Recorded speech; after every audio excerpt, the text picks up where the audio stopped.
Furry is best understood as a meta-genre. Any story, work of art or collective interest focused on fictional characters that merge human traits with animal forms. But how did this come to be? And why is it so often tangled up with the personal quirks of some of its most extreme members? And why am I a furry? Hey allihopa! Hi everyone! Dragunilla here. A question I get all the time is, why are you a furry? Thank you for coming in. Thank you for Good morning. Me. Morning to you. Why are you gay? Some people assume it must be connected to a dark childhood secret, a hidden neurodivergency, political beliefs or some crazy preferences. In reality, it's none of the above. To explain why I'm a furry, we must first tackle what furry actually means. Many videos have been done on this topic, but not enough apparently. It's a concept that's somehow both incredibly complicated and surprisingly simple, a paradox I know. But I promise it will all make sense by the end. Let's dive in. In a 1955 Mad Magazine parody, TV host Dave Garroway's chimpanzee takes over his show and replaces Garroway's usual sign-off, peace, with the word Vootie. Why is this relevant? Well, the seeds of the furry fandom were planted long before the internet was a thing that could popularize it. The earliest agreed-upon origin was an underground funny animal cartoonist association called, you guessed it, Vootie. Vootie ran from 1976 to 1983 and was a special kind of publication, where the only people who could subscribe to directly receive new issues were its contributors. Vootie was printed in the United States and its pages contained lively discussions of talking animals, toony exaggerations, and was, like Mad Magazine, full of edgy jokes made by and for adults. In comics, talking animals had long been a key vehicle for political and social commentary, allowing cartoonists to address contentious issues without using direct caricatures of real public figures. In the old days, you couldn't draw an insulting picture of the king or one of the high knights or cardinal. I'm being into your career real quick. But you could draw this character who was, king of the beast, and it had deniability. But funny animal fans saw immense, untapped potential for talking animals beyond parodies. One of the most successful comics originating in Vootie was Omaha the Cat Dancer, an explicit, non-parodic comic with emotional depth that takes itself seriously. When Vootie ended, Rowrbrazzle rose in 1984, carrying forward this spirit for a new wave of contributors. As I mentioned earlier, these amateur press association or APA scenes were never sold to a mass market like typical magazines and fanzines. They only circulated among closed groups of passionate fans and creators. By the mid-1980s, the funny animal fandom, aka the furry fandom, was spilling beyond these printed pages, crossing paths with other fandoms. At conventions and smaller meetups focused on science fiction, fantasy or Japanese animation, you'd find clusters of people who just couldn't get enough of talking animals. Some trace the first furry party to WesterCon 38 in 1985. Others insist it goes back even earlier to the Cartoon Fantasy Organization, a meetup of anime enthusiasts that happened to feature plenty of anthropomorphic art.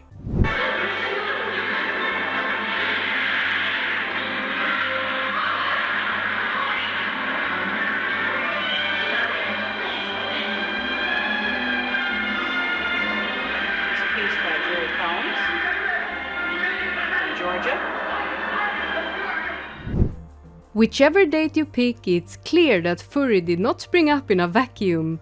It branched out from already thriving fan communities of various kinds of media that included talking animals in one way or the other. Then came the internet. Suddenly, fans of any niche interest, particularly introverted or socially anxious fans, had a place to talk and create together, without a local support system. Already by the year 1990, text-based roleplay communities like Furry Muck were connecting people across continents. already here, the primary focus of the fandom had shifted from promoting the inclusion of talking animals in mainstream media to people role-playing their own furry characters. But along with development and rapid expansion came sensationalist headlines. Journalists knew that if they sought out the most demented weirdos from this emerging group of animal-themed roleplay enthusiasts, like self-proclaimed zoophiles and plushophiles, they'd get an attention-grabbing piece. Some furries also have a fetish for cuddly toys, known as plushies.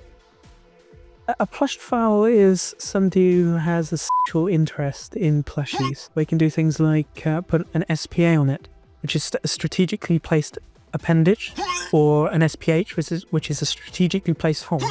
There have been times when I've had, let's say, impure thoughts about certain stuffed animals, but no, I couldn't bring myself to literally cut open the back of one of them or pull out any stuffing.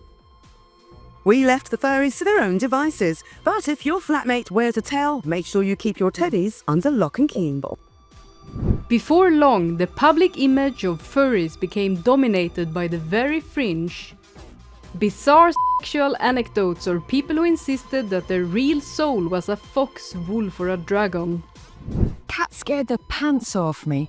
He's like a transsexual, but instead of wanting to change into a woman, he actually wants to change species.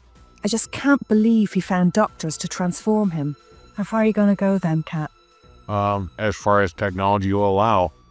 Fringe members' personal beliefs, spiritual practices and bedroom habits had nothing to do with the core concept, yet they became the lens through which outsiders viewed the entire fandom. There are a lot of people out there like me who believe they have the souls of animals for one reason or another, and we call ourselves furry. By the turn of the millennium, furry had started to slowly but steadily slide into broader pop culture consciousness.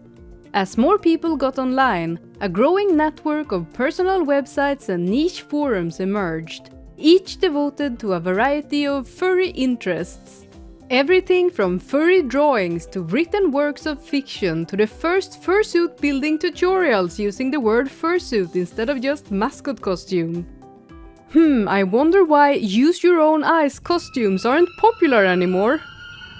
Among the notable innovations of this era was the Furry web ring, whose admin's website also hosted the Furry Code. A system that let fellow fans gauge each other's preferences at a glance. The code wasn't just about assessing tastes in furry matters. The code revealed living situation, age, willingness to attend in-person gatherings and even whether or not a user enjoyed other hobbies like Japanese animation. Because of the Furry Code's popularity, many fans visited the webring admin Captain Packrat's personal website to view the instructions on how to put together their own codes to post to their web pages or to decode others. In doing so, they also discovered a Furry Dictionary that was hosted on his website that went beyond talking animals, encompassing entries for various philias, including plushophilia, esoteric concepts such as medicine cards and spirit animals, and other seemingly unrelated words. While these inclusions reflected the personal interests of certain community members, they also blurred the line between furry, simply a love for anthropomorphic characters, and a broader range of possible spiritual or lifestyle beliefs. Because of this confusion being spurred on from multiple directions, internal debates soon followed. The late 1990s saw Burned Furs, a vocal group decrying the paraphilia, kink and spiritual content that was starting to overshadow the fandom's roots, clash with Furry Peace, who promoted uncritical acceptance of all participants. In reality, most people fell somewhere in between. They just loved cartoon animals and the creativity of it all, and didn't want to be lumped in with sensational extremes. This was explained perfectly in a self-described casual fan, Womble, an Australian musician's biography on their furry webpage in 2004. I'm a furry, although not like one of the ones from CSI or that MTV special, because I'm a casual enthusiast who thinks talking animals are interesting and whose friends are predominantly other furries. Rather than a humorless hardcore lifestyler who's trying to make furries the new gay, or some plushy poking perv, or even a compulsive, twitchy furry evangelist who won't shut up about the Lion King, or any other stereotype that you can think of. Behaving in such ways doesn't really interest me and goes against my sense of not taking things too seriously and being generally laid back and kooky. This debate continues to the present day, though a key difference is that many of the most extreme or problematic individuals are now broadly rejected by the wider furry community. As furry culture became more mainstream and attracted a larger membership, it became clear that even a fandom as inclusive as this one must establish basic boundaries to avoid becoming a haven for those already shunned from everywhere else for engaging in unacceptable or harmful behavior. In recent years, the hot debate of whether furry inherently involves feeling like a real animal has also largely been resolved.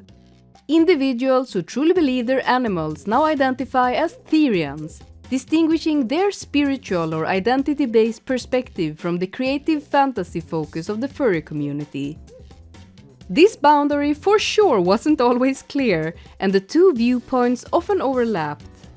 For instance, older web pages like Arrow Foxes described a deep longing to be a real fox, or an anthropomorphic furry fox, citing Disney films as inspiration for such desires, treating being a real fox or a cartoon fox as if they were the same. Over time, the community has come back to recognizing that furry is primarily about art, stories, and imaginative play centered on anthropomorphic characters, rather than literal belief in becoming or being an actual animal. By the mid-2000s, large furry conventions such as Anthrocon in Pittsburgh, Midwest Furfest near Chicago, and Eurofurence in Europe were drawing thousands of attendees. Local businesses began noticing that when furries came to town, they spent money and generally caused no trouble, quite the opposite to the chaotic stereotypes. The fursuit parades, once small novelties, turned into major public showcases featuring hundreds of participants. Families, kids, and curious bystanders looked on, often with delight, as cartoon-like animals walked the streets. Meanwhile, the technology behind furry online socializing transformed drastically.